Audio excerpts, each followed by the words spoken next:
Hello everybody, my today's topic is organizing. This is the fifth chapter in class 12th. Now before I start, let me tell you that there are various resources available in the organization. These are human resources and non-human resources. Now the human resources are considered to be the men, and money, material and machines are considered as non-human resources. So let's start with our topic. Organizing is identifying and grouping of different activities in the organization and grouping and bringing together human and non-human resources in order to achieve the organizational goal. This is known as organizing. There are steps in the process of organizing. There are 4 steps in the process of organizing. These are: number 1, identification and division of work. Number 2, departmentation. Number 3, assignment of duties. And number 4, establishing reporting relationship.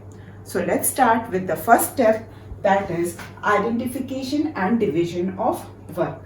Now in identification and division of work, first identification of total work is done. So the company identify the total work which has to be done in the organization. Then they divide it in a systematic manner. So after identification, they divide the work in a systematic manner. After dividing the work in a systematic manner, it is given to different employees, so that every individual set should get a unique kind of work, so that it avoids unnecessary duplication and overlapping and wastage of resources. That means if every individual will doing a different kind of work, then no wastage, no duplication and no wastage of resources, no overlapping is going to happen. Now let's take an example of bank. What happens in bank? The work is first identified and then it is given to different employees, so that every individual should do the work which has been assigned to them. Now second is departmentation, also known as grouping of work, and it is also known as departmentalization. Now in departmentation, grouping of similar jobs under one department is done.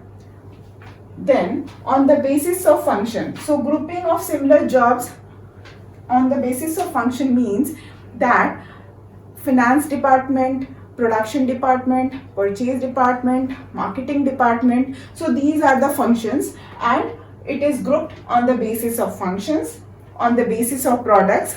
Like in case of Reliance, Reliance Digital is there, Reliance Trends is there, Reliance Jewels is there, Reliance Fresh is there, Reliance Digital is there. So many branches of Reliance is there, and this division is made on the basis of products.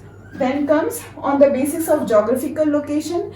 That means that north zone, south zone, east zone, west zone. So these are the grouping of similar jobs under one department, and department can be based on any of these factors.